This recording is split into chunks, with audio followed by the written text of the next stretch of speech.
ሰላም ጤና ይስጥልኝ ቤተሰቦች ቦሊ ዶክተር በሚለው ፕሮግራም በድጋሚ ተገናኝተናል። የዛሬ ቀዳሚና ትልቁ ዜና የሚሆነው SSMB29 ከተሰኘው ፊልም ላይ የፕሪቲቭራጅ ሱኩማረን ፈርስት ሉክ ፖስተሩ ላይ ተበቅቷል። የSSMB29 ፊልም ዋና ቪለኑ ኩምባ መሆኑንም ይፋ አድርገውበታል። እንደተባለው ከሆነ SSMB29 የተሰኘው ፊልም ላይ ኩምባ አንድ ሳይንቲስት ሲሆን የመሄሽ ባቡን ካራክተር ይከተላል ማለት ነው። እዚህ ፖስተር ላይ ኩምባንም ያሳዩ ሲሆን ከጀርባው ደግሞ አካባቢውና ወታደሮች ይታያሉ። የፕሪቲቭራጅ ሱኩማረን ማለትም የኩምባ ካራክተር ሲታይ ኩምባ አንድ ዊልቸር ላይ ተቀምጧል። ልክ እንደ ዶክተር ኦክቶፐስም እሱ አራት እጆች አሉት። ግን ከዶክተር ኦክቶፐስ ትንሽ ለየት የሚያደርገው ነገር አራቱም እጆቹ ዊልቸር ላይ ነው ያሉት። ቢሆንም ግን ከዶክተር ኦክቶፐስ ጋር በጣም የሚገናኝ የሚመሳሰል ነገር አለው። ስለዚህ የሴስ ራጃሞሊ እውነትም የዶክተር ኦክቶፐስን ካራክተር ኮፒ አድርጎ ነው እንዴ? በእርግጥ የኩምባ ካራክተር ቀደም ብሎ በህንድ ሲኒማ ከታዩ ካራክተሮች ጋር የሚመሳሰል ነገር አለው። ከገጸ ባህሪ በተጨማሪ ፖስተሩ እንኳን ቢባል ይሄን ያህል ለየት ያለ ነገር ያለው አይመስልም። ግን ደግሞ ፊልሙ በህንድ ሲኒማ ታሪክ ላይ በጣም ትልቅ የሚባለው ዳይሬክት የሚያደርገው ፊልም ስለሆነ በአንድ ፖስተር ጀጅ ማድረጉ ትንሽ ይከብደናል። የሴስ ራጃሞሊ ማን ነው ምን አይነት ፊልሞችን የሚሰራው የሚለውን ዛሬ ላይ ሙሉ ዓለም በደንብ ታውቀዋለች። ሰሞኑንም እኔ በደንብ አቅርቤላችኋለሁ።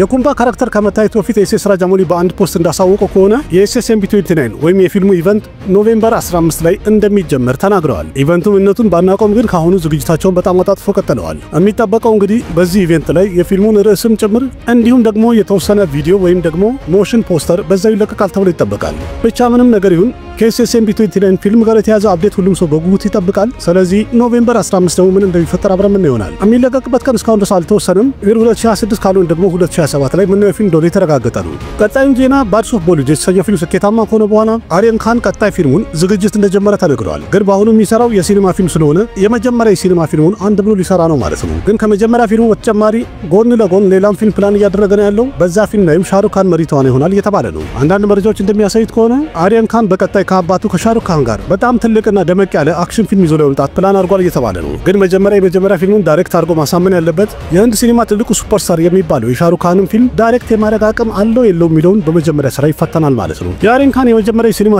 የፊልሙ ቀረጻ 2026 መጀመሪያ ላይ ይጀምራል ተብሏል። ለፊልሙ የሚያስፈልገውን ዝግጅት እንደጀመረ እየተነገረ ነው ያለው። በቀጣይ እንግዲህ የአሪያን ካን ፊልም ላይ መሪ ተዋናይ ማን ይሆናል የሚለውን ደግሞ አብረን ይሆናል። በጣም የሚጠበቀው ዘፋሚኒማል ሲዝን 3 ወይም 3ኛ ሲዝኑ ኦፊሻል ትሬለሩ ለእይታ በቅቷል። በትሬለሩ ላይም ኢንቴንስ የሆነ አክሽን ድራማ ታሪክ እንዳለው አሳይተውናል። በትሬለሩ እንደታየው ከሆነ በኖርዝና በኢስት በሚገኙ አደገኛ ከሚባሉ ከድራግ ማፊያዎች ጋር ያለ ግብግብ እንደሆነ በደንብ አሳይተዋል። በትሬለሩ ላይ መኖጅ ባጅፓይና ሸሪፍ ሃሽሚን ጨምሮ ጀዲብ ሀላበትም አንድ ላይ ታይቶበታል። እሱም ደግሞ የሶስተኛው ሲዝን ዋና ቪለን ሆኖ ይጫወታል ማለት ነው።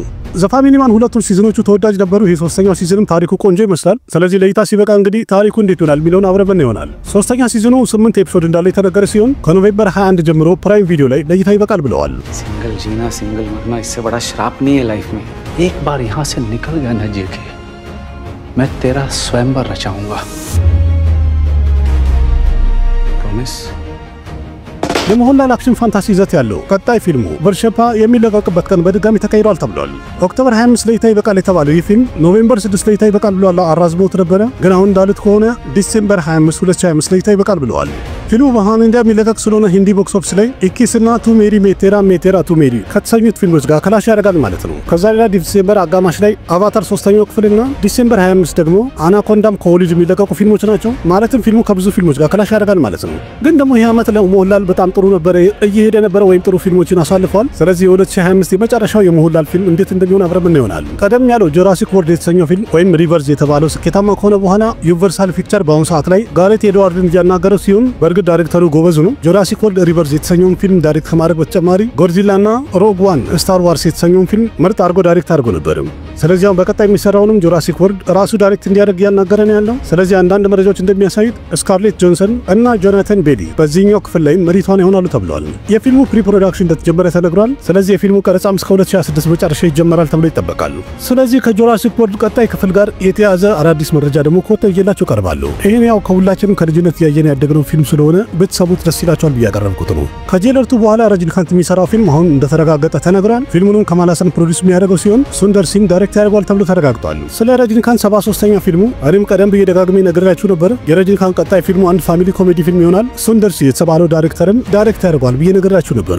ፊልሙንም አሁን በከማል ሃሰን ፕሮዳክሽን ሃውስ እንደሚሰራ አረጋግጠውልናል። ስለ ዳይሬክተሩ ሱንደር ሲንግ ብናይ በአሁኑ ሰዓት ላይ ከቪሻል ጋር አንድ ፊልም መስራት እያሰበ ነው ያለው። የፊልሙ ቀረጻ ዲሴምበር ላይ ይጀምራል ተብሏል። ሱንደር ሲንግና ቪሻል ቀደም ብለው የሰሩት ፊልም እሱም ማዳገጃ ራጃ የተባለው ነው። የሚገርመው ነገር ይህ ማዳራጃ ገንጃ የተሰኘው ፊልም ቀረጻውን በ2013 ጨርሶት ነበረ። በዚህ ዓመት ጃንዋሪ 2025 ላይ ለእይታ አብቅቷል። ቢተውትም ቦክስ ኦፊስ ላይ አሪፍ ገንዘብ መሰብሰብ ችሏል። እናም ሂት ሆኗል። ከ12 ዓመት በኋላ ተለቆ ሂት መሆኑ በጣም አስገራሚ ያደርጉታል። ስለዚህ ዳይሬክተሩ ሱንደር ሲ በአሁኑ ሰዓት ላይ ከቪሻል ጋር ሌላ ፊልም ለመስራት እየተዘጋጀ ነው ያለው። በፊልሙ ላይም ቪሻል መሪ ተዋናይ ይሆናል ተብሏል። የፊልሙ ፕሪ-ፕሮዳክሽን እንደተጀመረ እየተነገረ ነው ያለው። ስለዚህ መረጃው እንደሚያሳየው ከሆነ የፊልሙ ቀረጻ በዚሁ ዓመት ዲሴምበር ላይ ይጀምራል ተብሏል። የፊልሙ ይዘትም አንድ አክሽን ኮሜዲ ፊልም ሲሆን ጣጣውን ጨርሶም እስከ 2026 አጋማሽ ላይ ይበቃል ተብሎ ይጠበቃል። የፊልሙ ቀረጻ በአጠቃላይ የ2026 መጀመሪያ አካባቢ ላይ ይጠናቀቃል የተባለ ሲሆን ከዛ በኋላ ዳይሬክተሩ ሱንደር ሲ የረጅኒካንት ፊልምን አንድ ብሎ ይጀምራል ማለት ነው። ሱንደር ሲና ረጅኒካንት የሚሰሩት ፊልም ቀረጻውን 2026 አጋማሽ ላይ የሚጀምር ሲሆን ጣጣውን ጨርሶም ፊልሙ ጃንዋሪ 2027 ላይ ይበቃል ተብሏል። ፊልም ሜከሮቹ አሁን አናውንስ እንዳደረጉት ከሆነ ፊልሙ ጣጣውን ጨርሶ ፖንገል የሚባለው በዓል ሲከበር በ2027 ፈረንጆቹ ለእይታ እንዲበቃ ፕላን አድርገናል ብለዋል። በዛውም ረጅኒካንትና ከማል ሐሰን የሚሰሩትን ፊልም ምን አፕዴት አለ ካላችሁ ደግሞ የዚህ ፊልም ቀረጻ እስከ 2026 መጨረሻ ድረስ ይጀምራል የተባለ ሲሆን ይህንን ፊልም ኔልሰን ዲልም ኮማንዶ ዳይሬክት የሚያደርገው ከማል ሐሰን ተላይቨር 173ኛ ፊልሙን ፕሮዲዩስ የሚያደርግ ሲሆን ተላይቨር 174ኛው ላይ ደግሞ ከረጅኒካንት ጋር አንድ ላይ አብሮ በመሆን መሪ ተዋናይ ይሆናል። ይሄ በጣም ትልቅ ነገር ነው። የታሚል ሲኒማ ሁለት ትልልቅ ሌጀንዶች በሁለት ፕሮጀክት ላይ ተጣምረው አንድ ላይ እየሰሩ መሆኑ አስደሳች ዜና ነው። ስለ ረጅኒካንትና ከማል ሐሰን ፊልም እናንተ ምን ትላላችሁ? ያላችሁን ሐሳብ አስተያየት ኮሜንት ላይ ጻፉልኝ። ሌላኛው ዜና ቀጣዩ ሰልማን ካን ፊልም ባትል ኦፍ ገልቫን የተሰኘው ፊልም ጁን 2026 ላይ ፊልሙን ለመልቀቅ ሜከሮቹ ፕላን እያደረጉ ነው ተብሏል። ስለ ባትል ኦፍ ገልቫን እንኳን ሁላችሁም ታውቁ ይሆናል። ሰልማን ካን በፊልሙ ላይ ኮሎኔል ሳንቶሽ ባቡን ሆኖ የሚጫወት ሲሆን ይህ ፊልምም አንድ ዋር ድራማ ፊልም እንደሆነ ተነግሯል። የሰልማን ካን የቀጣይ ፊልሙ ቀረጻውን እስከዚህ ዓመት መጨረሻ ድረስ ይጨርሳል የተባለ ሲሆን ቀደም ብለውም ፊልም ሜከሮቹ ጃንዋሪ 2026 ላይ እንለቀዋለን ብለው ነበር። ግን እንደሚታወቀው ጃንዋሪ 2026 ላይ ቦርደር ቱ ለእይታ ይበቃል። ስለዚህ ፊልም ሜከሮቹ ጃንዋሪ ላይ እንለቀዋለን ያሉትን ፕላናቸውን ካንሰል አድርገዋል። ፊልሙ እንግዲህ አሁን በ2026 ማናየው ይሆናል። ምክንያቱም 2026 ኢድ ላይ የአሽ ቶክሲክ የአጄ ዴቭጋን ደማልፎር እና ደኬት የተሰኙ ፊልሞችም ኢድ ላይ ለእይታ ይበቃሉ ተብለዋል። ባትል ኦፍ ገልቫን የተሰኘ ፊልም እንግዲህ ኦፊሻል የሚለቀቅበት ቀን እስካሁን ድረስ አናውንስ አላደረጉም። ግን ሚዲያ ላይ ወጡ አንዳንድ ሪፖርቶች እንደሚያሳይ ከሆነ ጁን 2026 ለእይታ ሊበቃ ይችላል ብለዋል። በ2026 ቢለቁት በጣም አሪፍ ነው። በ2026 እንግዲህ ከህንድ ሲኒማ በጣም ብዙ ፊልሞች ለይቆም እንደሚበቁ አናውንስ እየተደረገ ነው ያለው። ስለዚህ በቀጣይ ባትል ኦፍ ገልቫን ደግሞ ኦፊሻል የሚለቀቅበትን ቀን ያለ ትዕግስት እየጠበቅን ያለ ነው። ከሰልማን ካን ጋር የተያዘ ሌላ መረጃ ራጃ ሺቫጂ የተሰኘው ፊልም ላይ ሰልማን ካን በካሚዮ እንደሚገባ ተረጋግጧል። እሱም ደግሞ የቸተርፐቲ ሺቫጂ መሃራጅ ቀኝ እጅ የሆነው ጂቫ መሐላልን ሆኖ ይታይበታል ተብሏል። ራጃ ሺቫጂ የሪቴሽ ደሽሙክ ፊልም ሲሆን ራሱ ሪቴሽ ደሽሙክ ዳይሬክት ያድርገዋል። እሱ ራሱ በፊልሙ ላይ ደግሞ ቸተርፐቲ ሺቫጂ መሃራጅን ሆኖ ይተውናል የተባለበት ፊልም ነው። ከዛ ሌላም ሰንጀይ ደት፣ አቢሼክ በቸን፣ ፈርዲን ካንና ጂሌኒያ ደሽሙክም ከፊት ቦታውን ይዘው ይጫወቱበታል የተባለ ፊልም ነው። ቀረጻው እንደተጀመረ ተነግሯል። እንደተናገሩትና አናውንስ እንዳደረጉት ደግሞ ፊልሙ ማሃራጅ ተራዴ ወይም ደግሞ ሜይ 1 2026 ለእይታ ይበቃል ብለዋል። ትልቅ ፊልም ነው። በዛ ላይ ደግሞ ሰልማን ካን በካሚዮ ይገባል መባሉ ፊልሙን የበለጠ ትልቅ አድርጎታል። ስለዚህ በቀጣይ የሪቴሽ ደሽሙክ ይሄ ፊልም እንዴት እንደሚሆን አብረን ምን ይሆናል። ጆን አብርሃም የሚሰራበት ፎርስ 3 የተሰኘው ፊልም ላይ ሃርሽፈርድ ራኔ እንደፈረመ ተነግሯል። በፊልሙ ላይ እጅግ በጣም ለየት ያለ ካራክተር ይዞ ይጫወታል ተብሏል። ከሃርሽፈርድ ራኔ ገጸ ባህሪ ጋር እስካሁን ምንም አፕዴት አልወጣም። በእርግጥ ግን በአክሽን ሂሳብ ሲታይ ምርጥ አክተር ይመስላል። እንደኔ ግምት እንግዲህ በፊልሙ ላይ ቪለን የሚሆን ይመስለኛል። እንደዛ ከሆነ ደግሞ ፎርስ 3ኛው ክፍል ላይ ጆን አብርሃምና ሃርሽፈርድ ራኔ ፊት ለፊት ሲገናኙ ማየቱ ያስደስታል መሰለኝ። ስለ ፎርስ 3ኛው ክፍል ቀደም ብዬ ተናግሬ ነበር። ቦሊውድ ወቅታዊ ላይ ፎርስ የተሰኘውን ፊልም ሪቡት እያደረጉት ነው ያሉት። በፊልሙ ላይም ጆን አብርሃም ራሱ መሪቷን ይሆናል ብዬ ተናግሬ ነበር። ስለዚህ አሁን እዚህ ፊልም ላይ ሃርሽፈርድ ራኔ ፈርመዋል ወይም ገብተዋል። የፊልሙ ቀረጻ ማርች 2026 ላይ ይጀምራል የተባለ ሲሆን ባሆ ደኒያ የተባለው ዳይሬክተር ዳይሬክት የሚያደርጉ ሲሆን ፊልሙም እስከ 2026 መጨረሻ ለእይታ ይበቃል ተብሎ ይጠበቃል። ማም ሁለተኛው ክፍል እንደሚሰራ ተናግሬ ነበር። ከኩሺ ካፑር ጋር አሁን ክሪሽማ ሰናም እንደፈረመች ተነግሯል። ፊልሙንም ግሪሽ ኮሊ ዳይሬክት ያደርገዋል ተብሏል። በ2017 ላይ ለእይታ የበቃው ሽሪዴቪ የተወረችበት ማም የተሰኘውን ፊልም እርግጠኛ ነኝ ብዙዎቻችሁ አይታችሁታል። ምርጥ ክራይም ትሪለር ፊልም ነበር። ፊልሙም ተወዳጅነትን አግኝቶ በዓለም አቀፍ ደረጃ ከ175 ከሮር በላይ መሰብሰብ ችሎ ነበር። ማም ሁለተኛው ክፍል እንደሚሰራ ቀደም ብዬ ተናግሬ ነበር። በፊልሙ ላይም ኩሺ ካፑር መሪ ተዋናይ ትሆናለች። እናም አሁን ለዚህ ፊልም እንግዲህ ከሪሽማ ሰናን አስፈርመዋታል። ምናልባትም የኩሺ እናት ሆና ልትጫወት ይሆናል። የፊልሙ ቀረጻ እስከዚህ ወር መጨረሻ ድረስ ይጀምራል የተባለ ሲሆን ፊልሙም ጣጣውን ከጨረሰ እስከ 2026 አጋማሽ ድረስ ለእይታ ይበቃል ተብሎ የሚጠበቅ ፊልም ነው። ቦርደር ቱ ከተሰኘው ፊልም ላይ የቨሩን ደቨን ፈርስት ሉክ ፖስተሩ ለእይታ በቅቷል። በጦርነት መሃል እጅግ በጣም ተናዶ ይታይበታል። ቨሩን ደቨንም በራሱ ሶሻል ሚዲያ እንደጻፈው ከሆነ የሀገራችን ወታደር ሆሺያር ሲንግ ደያ። ስለዚህ ቦርደር ቱ ላይ እንግዲህ የቨሩን ደቨን ካራክተሩ የሚሆነው ወይም ስሙ ሆሺያር ሲንግ ደያ ሲሆን በፊልሙ ላይም ከፓኪስታን ወታደሮች ጋር ሲቀጣቀጥ ይታያል ማለት ነው። ቦርደር ቱ ቀረጻውን እስካሁን ድረስ አላጠናቀቀም፣ እንደቀጠለ ነው ያለው። ግን እንደተባለው በአጭር ጊዜ ውስጥ የፊልሙ ጠቅላላ ቀረጻው ያልቃል ተብሏል። የቦርደር ቱ ቲዘር ደግሞ ዲሴምበር ወር ላይ ይታያል ብለን እንጠብቃለን። ምክንያቱም ፊልሙ ጃንዋሪ 22 2026 ለእይታ እንደሚበቃ ስለተናገሩ ቀደም ብሎ ቢለቁት አሪፍ ነው። ቨሩን ደቨን ቀደም ብሎ የሰራቸው ፊልሞች በላይ ቦክስ ኦፊስ ላይ ጥሩ አቀባበል አላገኙም፣ ብዙ ገንዘብም አልሰበሰቡም። ቦርደር ቱ ግን ሃይፑ በጣም ከፍ ያለ ነው። ተስፋ የምናደርገው እንግዲህ ቦክስ ኦፊስ ላይ ይሄ ፊልምም ምርጥ ገንዘብ ይሰበስባል ብለን ነው። እናንተስ የቨሩን ደቨን ፈርስት ሉክ ፖስተሩን አያችሁት? ምን ትላላችሁ? ያላችሁን ሐሳብ አስተያየት ኮሜንት ላይ ጻፉልኝ። የካርቲካሪየም በቀጣይ ይወጣል የተባለው ፊልም ናግዚላ የተሰኘው ቀረጻው እንደተጀመረ ተነግሯል። የናግዚላ ፊልም ሜከሮች ቀረጻ መጀመራቸውን አናውንስ ያደረጉበትን አንድ የሙህረት ወይም የምርቃት ቪዲዮ ሼር አድርገዋል። በቪዲዮ ላይም ከካርቲካሪየም ጋር የፊልሙ ፕሮዲውሰር ከረን ጆሃር እና የፊልሙ ዳይሬክተር የሆነው ምሪዲፕ ሲም ላምባ ታይተውበታል። ቱ ሜሪ ሜቴራ ኬራቱ ሜሪ እና አኑራግ ባሱ የሚሰራበት ርዕሱ ያልተገለጸው ፊልም እነሱን ከሰራ በኋላ ቀጥሎ ለእይታ የሚበቃው ናግጂል የተሰኘ ፊልም ነው። የካርቲካሪያን በፊልሙ ላይም ካርቲካሪያን ፍላጎቱን ለማሟላት የሚጣጣር እባብ ይሆናል ተብሏል።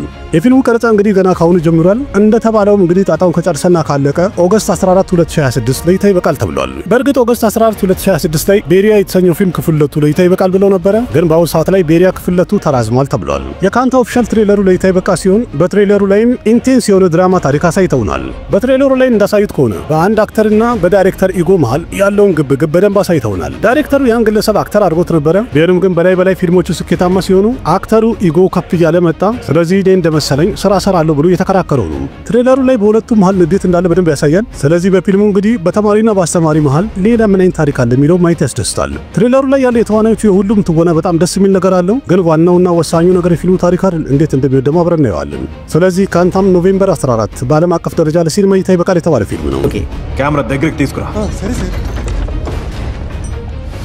నా ముఖానికి పెట్టు.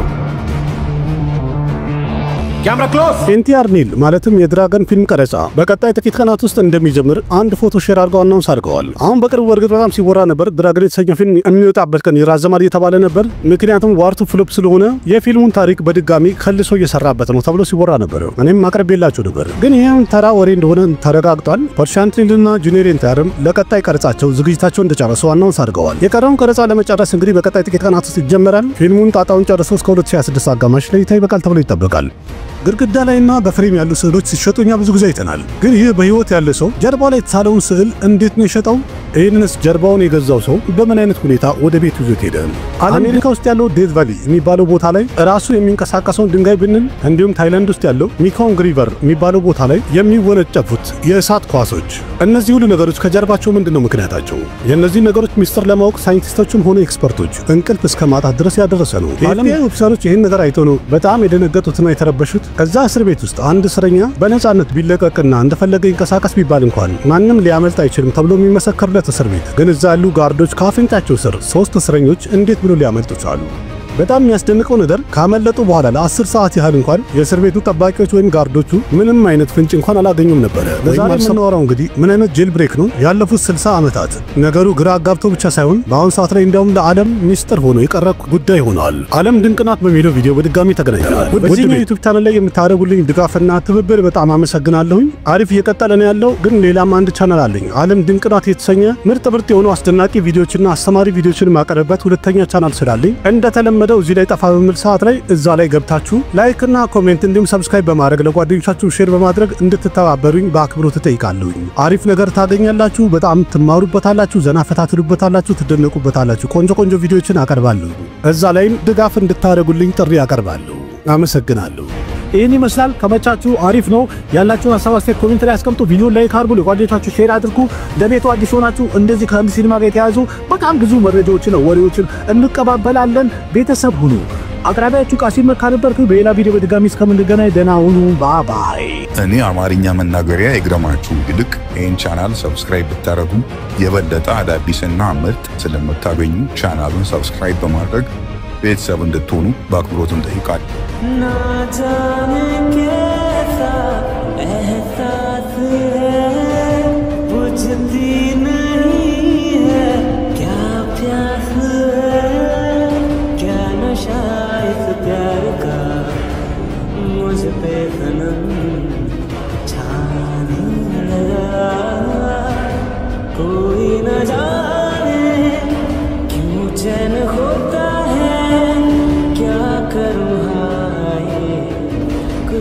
कुछ होता है क्या करूँ हाय कुछ होता है।